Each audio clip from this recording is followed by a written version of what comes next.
Hi, it's Stephanie with Savoir Faire. I was working with my coach recently and he asked me a couple of questions that made me think, but also made me realize that I haven't really shared this information with you. As you do with coaches, we were going down the why do I do what I do path, and he asked me about what I studied in college and why. So I studied journalism at Northeastern University, and I did it for two very clear reasons.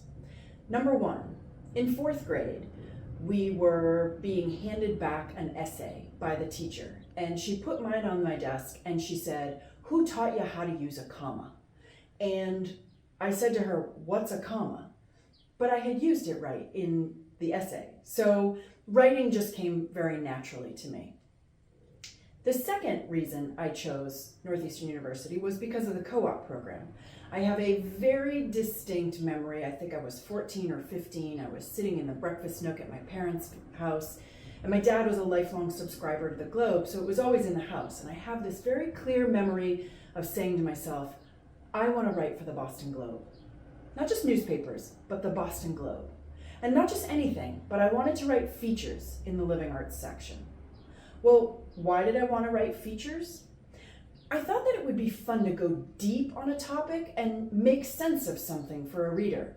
And finding layers below the surface that are interesting and compelling and that people connect with, that lit me up. Well, that's what still lights me up about what I do to this day. The tactics and technology of marketing are sort of yeah for me.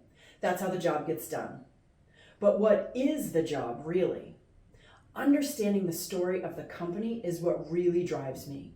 I can't engage with a new client without asking questions about their business, their clients, their goals. I am physically unable to restrain myself from asking the questions. But that brings us to one of the fundamental dilemmas of marketing for small businesses, right? Many small businesses think they don't want to pay for the so-called learning curve that I believe is necessary to do great work with you and for you. But I propose that doing it the other way ends up being more expensive in the long run.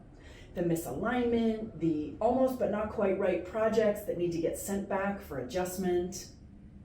Listen, the way I serve my clients feeds me on a deep level. I would prefer to be an integral part of the brain trust than simply the technical execution of your marketing plan. If that part isn't there, the work isn't as satisfying for me. I'm too distanced from that deep story, the unfolding narrative of the business. And this is also why I choose to work with small and medium-sized companies. They have this need, and it's more interesting work for me. Larger companies have big marketing firms or big teams inside. They hire for point-and-shoot tasks. They hire for a checklist. And listen, checklist work is fine. Don't get me wrong, we've done it, but it doesn't light my soul on fire. And trust me, if my soul is on fire, I will make your marketing matter.